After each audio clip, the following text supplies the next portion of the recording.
And so now we're on to the American League, going through the home run leaders for each team. And I personally found this list a much harder one to sort of guess, and sort of going through and checking my own guesses before I went and did it. The National League, I felt like I had a pretty good handle on who was most teams. Well, you're a National League guy.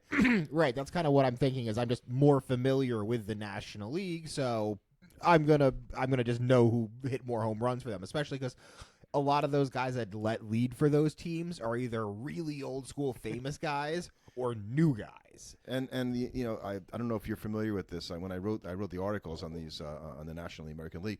The National League was the senior circuit, and so the American League, founded in 1901, was known as the junior circuit. I don't really know if anybody even refers to them that way, except old-time baseball fans like me.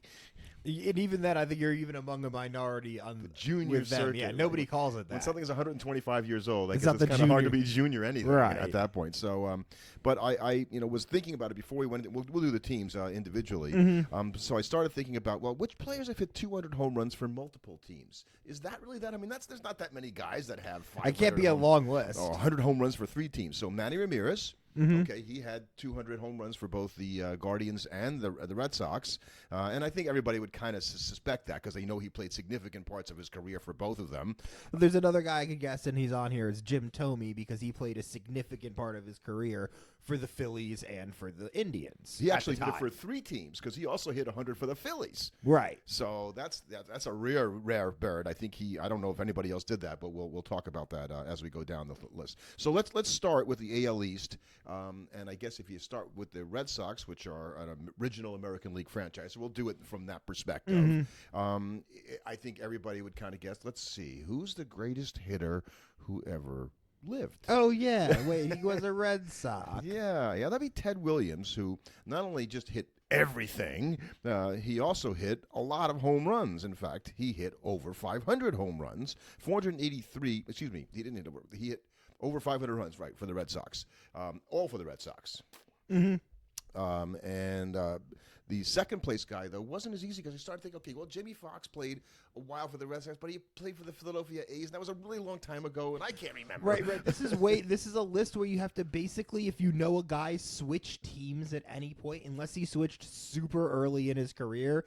Probably not on this list. Sort of like David Big Papi Ortiz. Right, because he only, even though we so think of him as, he played a part of his career for the Twins, he only hit 58 homers out of the 500 that he hit. So he had way more of them for the Sox. How long do you think the Twins, like after they went, they just kind of let him go because they didn't want him anymore. And the Red Sox have been coveting him for years, and they finally were able to get him. And then the Twins have to go, I can't believe. How are we that wrong? How do we not can't see believe it? we didn't. We had the Homer Dome.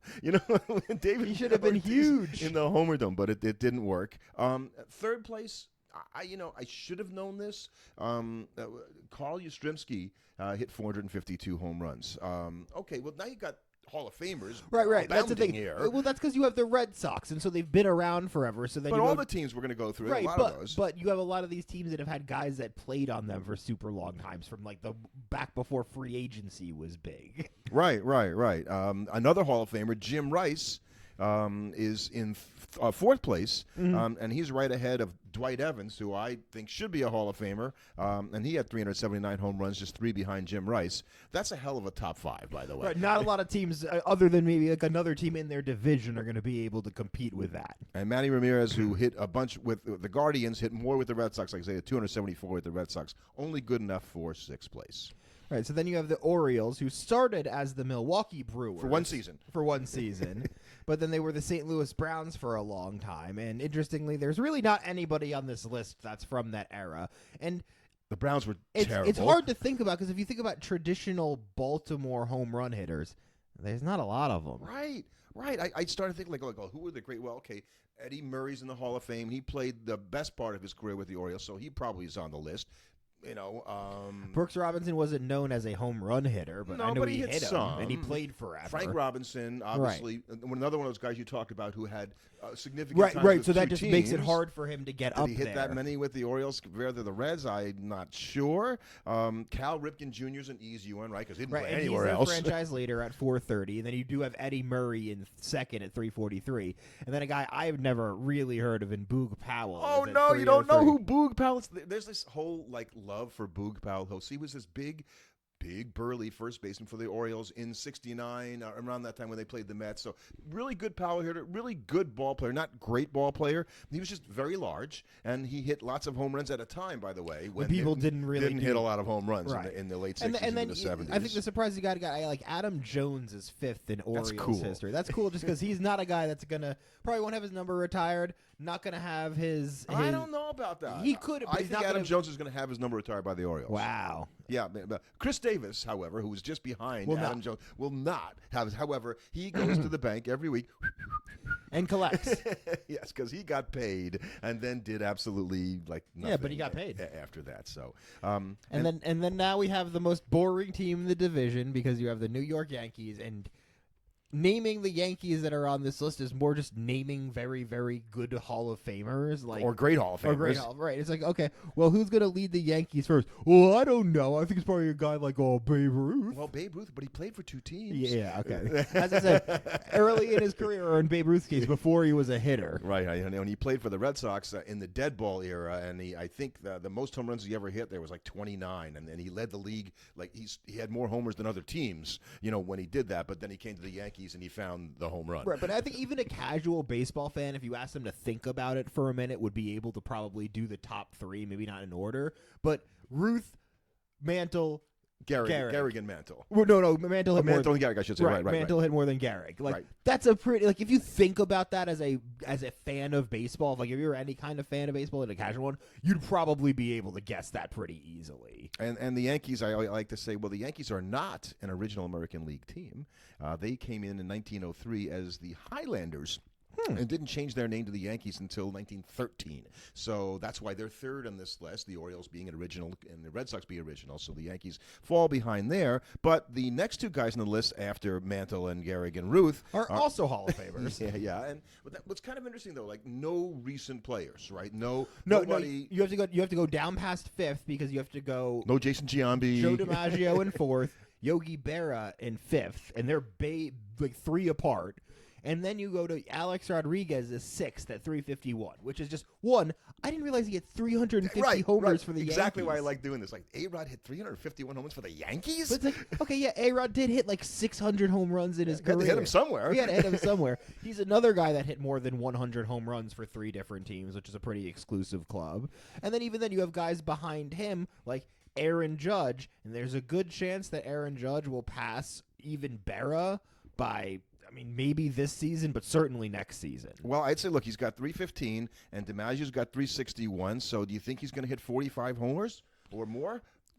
There's a good pretty shot, good chance. But that's not a slam dunk. No, because he could have an unbelievable. This is Aaron Judge we're talking about, though. But Aaron Judge could have an unbelievable year, hitting 42 home runs. Yeah. But anyway, if it's not this year, it's going to. Next he year. will, as long as he remains a Yankee, and I think he's signed forever, so he's going to be. So then, Gehrig at 493. That's a long way to go. But in Judge's case, it's 170, 80 home runs. He could do that in 4 years. That's not for sure.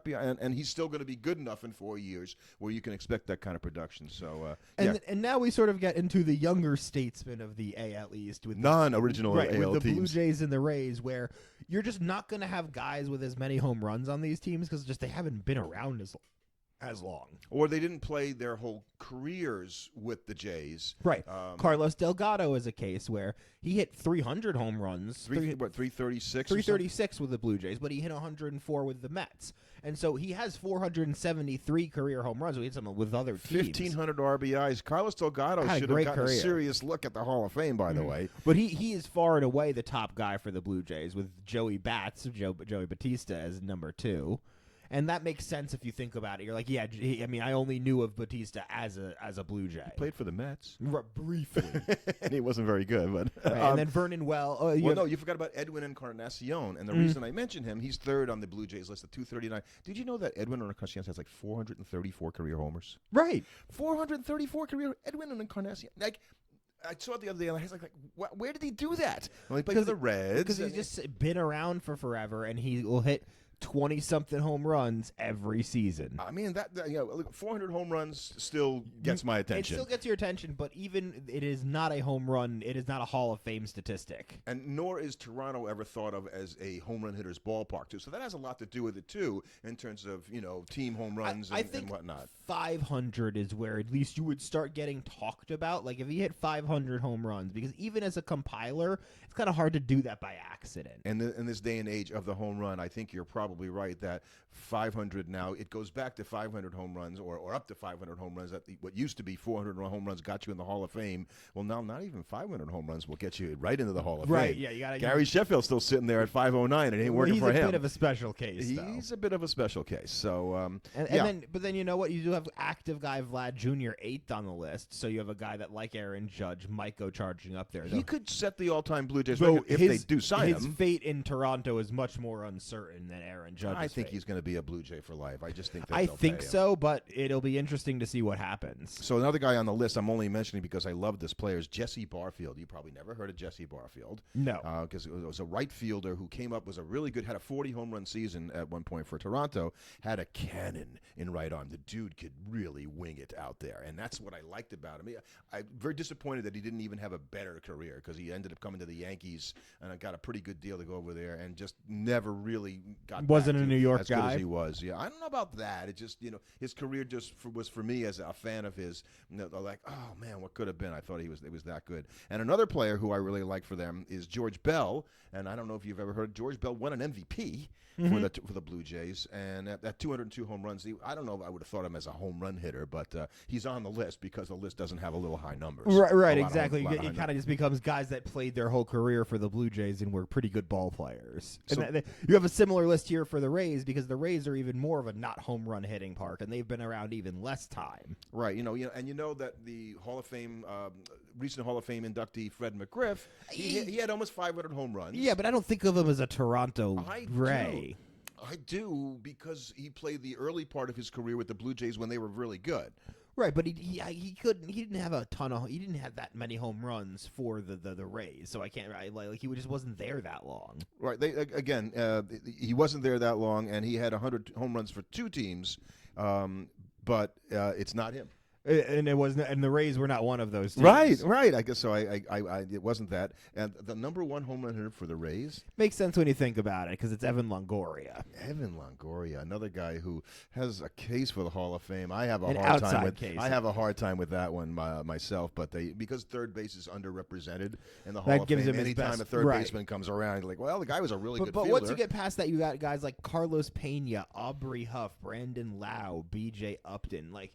That's just not a list of who's who home run hitters. When they build the new park in Tampa, they should move the fences in a little bit. You gotta hope it does something. Give them somebody a chance, to do that. So that's the East, and we go to the Central and another original American League team. And boy, there's nothing really good you can say about the White Sox these days, except that they're the oldest team in the Central Division. And they have they have a Hall of Famer, up there at the top in Frank Thomas, who is about as good a hitter you could have leading your pack as, he puts you up there in terms of, well, our best guy is, one of the all-time hitters is a great thing. Would you have put Konerko second in your mind? Like, you watched him play. I might put him second in my mind, but that's just because I'm particularly fond of the player. Because I used him in MVP. I used him in MVP baseball all the time. Well, he had 432 career home runs, which second all time.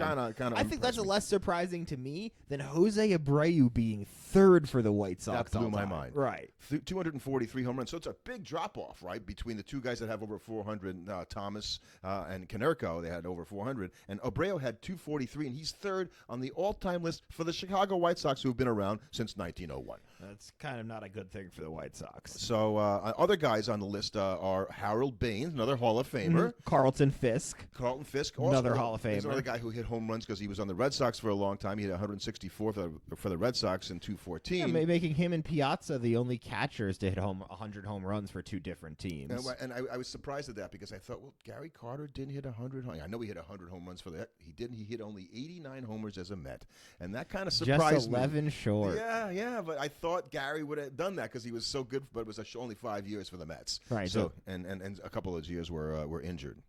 Another AL franchise? in the Guardians. Well, I guess When they were originally called the Indians. right? And if we have mentioned their leader already, interestingly, because that's Tommy.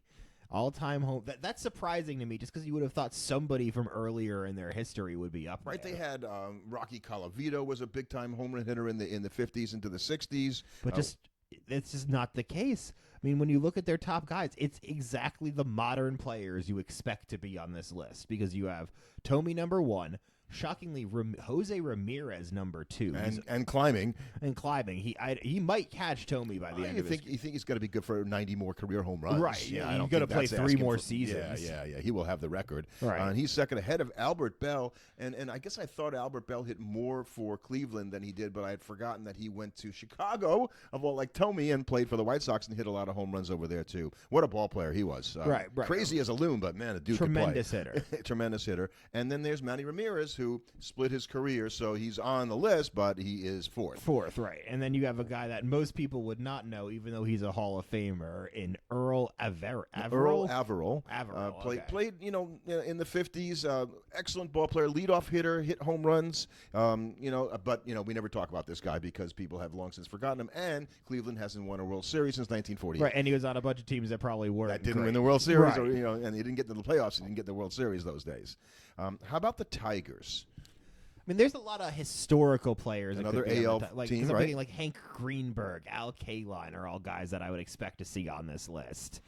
Miguel Cabrera probably would show up on here because he played the majority of his career in Detroit. Right.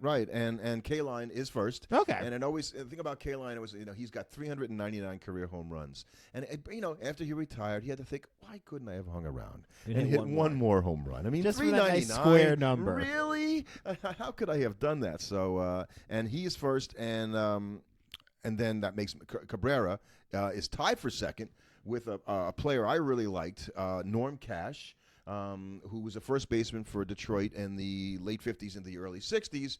And Norm Cash had this season in 1961, which is a kind of a famous baseball season. You think about the Maris home run record and the Yankees 61 Yankees and all that. But Norm Cash killed it that year. He batted .361 and hit 40 home. He had never done anything like that before. It's like, whoa. So he had this unbelievable season that's sort of just covered up because of the Maris thing. Didn't win the MVP, obviously, but he somehow amassed enough home runs to be just behind Cabrera, tied with Cabrera, which I think is amazing. Hank Greenberg, Hall of Famer, hit 306 for Detroit, and Willie Horton, who played on those late 60s Tiger teams. A lot of Tiger fans have big time love for Willie Horton. He was a burly guy who just looked menacing up the plate, and he somehow knocked out Cecil Fielder. 262 home runs, and Cecil Fielder is sixth for the Tigers. Right, just edged out by Willie Horton. So and Cecil Fielder, the cool thing about him is he has 319 career homers, not all with the Tigers, obviously. The same amount of home runs as Prince Fielder hit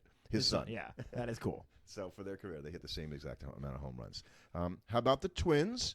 So the Twins. This is the Twins. I'll admit, I just don't know them. Well, they're an particularly original AL franchise. but they have a zillion players. As the Washington National Senators, whatever they call them. All right. This is a question for the viewers at home. Off the top of your head, do you think the Twins have a guy on their roster in this career that hit 300 home runs for them? Well, Twins fans will, because Harmon Killebrew played Right. for the Minnesota Twins. After they played, I think he played for the Senators and then the Twins when they moved. But if to you go Minnesota. past Killebrew, there isn't anybody. He's the only guy. No, you know who's second? Who? Kent Herbeck. Wow. Kent Herbeck, who's, he had 293 home runs, which kind of surprised me in and of itself, but that he's second all time. At 293, and Bob Allison. I was a big fan of Bob Allison as a kid. They called him Bobby. No, Bobby Allison was the race car driver. Bob Allison was the baseball player, and I don't know why. I just liked them. And he had I don't know why, because I never could watch him play when I was a kid. Didn't get Twins. Wasn't like games you were in watching New York Twins or games. anything like that. Unless they played the Yankees, and I wasn't watching those. Anyway, great ball player. Morneau is fourth at 221. Justin Morneau, a guy we don't really talk about anymore. He had like a But like he had a couple good years, an MVP, right? Right, but that was like he's a very good ball player. He's not a Hall of Famer, so there's just not a lot to talk about unless you're talking about Twins specific stuff like this. Hall of Famer Tony Oliva, who wasn't a home run hitter, by the way. In fact, that he has 220 career home runs blew me away because like I didn't think he hit more than 15 in a season, and it's kind of hard to do that when you get 220 home runs. Even Kirby Puckett, who's in the Hall of Fame, 207, is in 7th place because he's behind Torrey Hunter, who's got 214. It's just when you get to the like you gotta have over. I gotta be kind of honest. Unless you're some for a team though, but most of these guys played almost their entire careers for these teams. Yeah. I mean, right. Well, we talked about it with the Padres. The start of the whole thing was Manny Machado leading the Padres with 167 career home runs. Going, how could 167? Right, but hitting 260 career home runs when you played 18 seasons for the same team isn't that impressive. Yeah, that's true. You're just kind of just there every year. Right, and you go to the Royals, and the Royals are another team where it's just not that impressive a list because you've got George Brett on top, a very earned top at 317. George Brett just hit everything. Right. But then it's just like, who's Was it Salvador Perez? It is. It is. Wow. And that just tells you, like, the ballpark has always been terrible for home runs. Right, because Salvador Perez is at a respectable 273 behind him. He's probably going to get another 27 homers, and having 300 homers as a catcher might be enough to get him in. But then into the Hall of Fame. Yeah, but then you go to Mike Sweeney is third at 197. Oh. Mike Sweeney was a terrific ball player. I'm not saying he wasn't. The fact that he's third. We're third on the Royals list, which just tells you how hard it was to hit home runs there. Amos Otis, sorry, Met fans. Every time I bring up Amos Otis' name, all we old Met fans can think was they traded him and they got back Jim Fregosi, or is that for Nolan Ryan? No, that was Nolan Ryan. They got back Joe Foy. And you've never heard of Joe Foy, right? Well, to be fair, I haven't heard of Amos Otis. You never heard of Amos Otis? He had this cool, like Amos, 4 letters, Otis, 4 letters, and he was a really good ball player after he left the Mets. So, and Alex Gordon, that's much more painful to me, current Met fan. Is 5th. Like and then you've got Hal McRae was senior. Right. Hal McRae Sr. Did you ever hear of Hal McRae? I've heard of Junior. You heard of Junior, right. Hal McRae Sr. was better than his son, by the way. So we'll finish up with the AL West. And the first question I asked is, like, which team in the AL West has been around the longest? Well, that's the Athletics, but right, because they're right, because and that's kind of what makes this a much. They're the only one though, and they're not a very fun. They're the team with like all of their teams are a lot newer, so none of their lists are particularly long. And the Athletics or sexy have a weird list because it's split across like 7 different franchises. It feels like, and all the guys we'll get to on the Athletics that hit like lots of home runs did it for other teams beside the Athletics, so they didn't have their one guy who just stayed there and mashed home runs forever. Right, because it's like you have a guy like Jimmie Foxx who played for both the A's and the Red Sox. He's got 500 home runs, but not all of them were for the Athletics. Same with a guy like Mark McGwire, because we know how many of he hit in St. Louis. Right. And he had 363 for Oakland, which is impressive. That puts him, in second place. Mm-hmm. And so McGwire, Fox, Albert Pujols. Pujols. And I'm just saying Albert Pujols and Fox and McGwire are the only 3 players in MLB history to hit 300 home runs with one team and 200 with another. Right, that's impressive. That's impressive. Right, but just because that was Fox is number 1, McGwire is number 2, right, and then you've got unsurprisingly Reggie Jackson is number 3 for the A's. Yes, right. Obviously. And Jose Canseco is 4th. I guess I would have thought that. Right, that's not that surprising when you think about it, because the Bash Brothers were around for a number of years. So, and then I went and looked up and saw the name Bob Johnson, and this guy's name keeps coming up, and like who the heck is Bob Johnson? Like, it just sounds like a guy who was an accountant, and something like that. Well, Bob Johnson actually had a terrific career, 8-time All-Star, 139 career OPS plus, never played a postseason game, and that's probably why no one ever heard of the guy. Probably not the best thing. Not his fault. With a common name like Bob Johnson, that's pretty forgettable. Doomed to obscurity. But he's at least on the list here. And so then you've got the Angels. Right, and the Angels, it's like, well, is anybody close to Mike Trout? No. Really? No.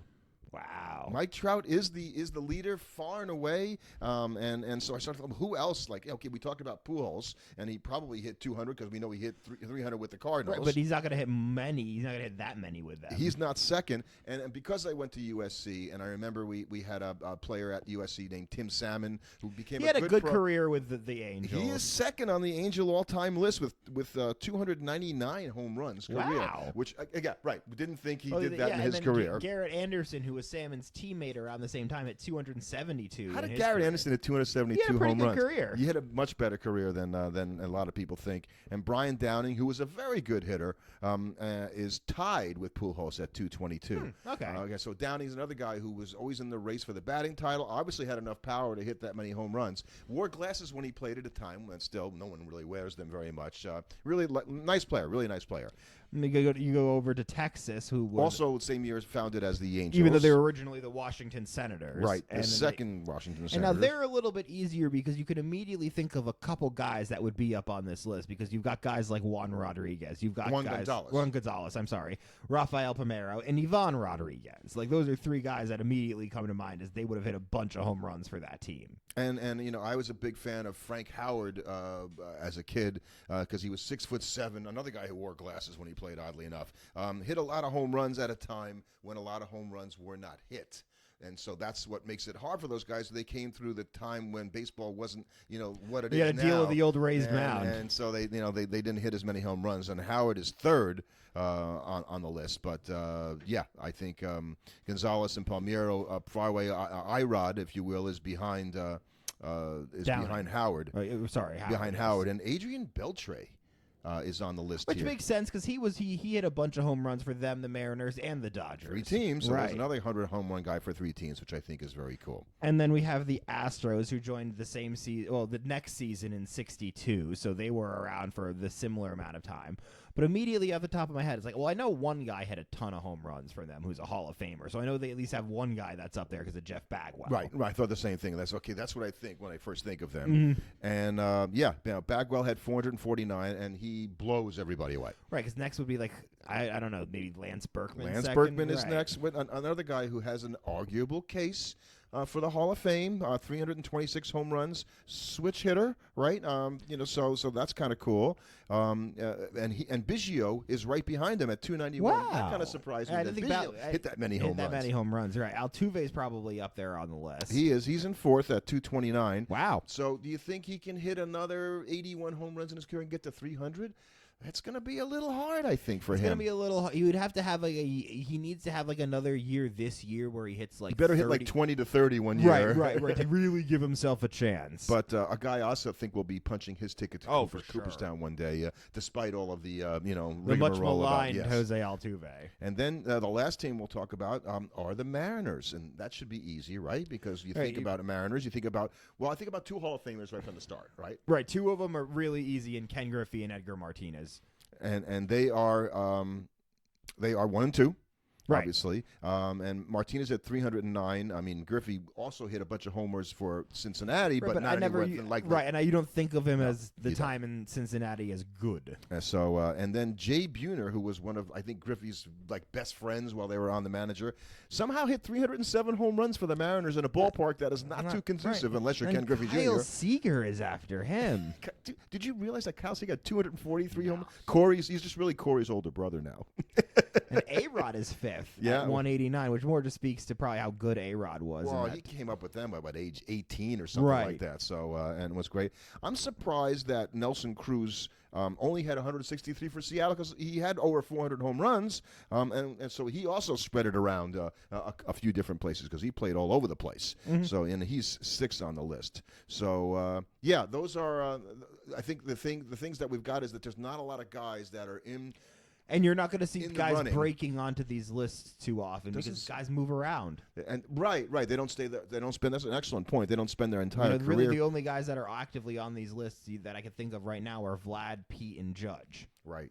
So I think we think about home run hitters and being the guy that has the most home run. Well, most of the guys are probably, a lot of them are dead, Yeah. who lead the team. But if you're alive and you're the number one home running team, that's a little badge you can wear with some pride and some honor. Everybody likes being the franchise leader. Being the franchise leader. Except losses. So anyway, this is our last podcast of the calendar year. And we're still going to put out episodes in what we call this season 5 all the way up until just before opening day. Correct. So I wanted to say thank you for listening and watching.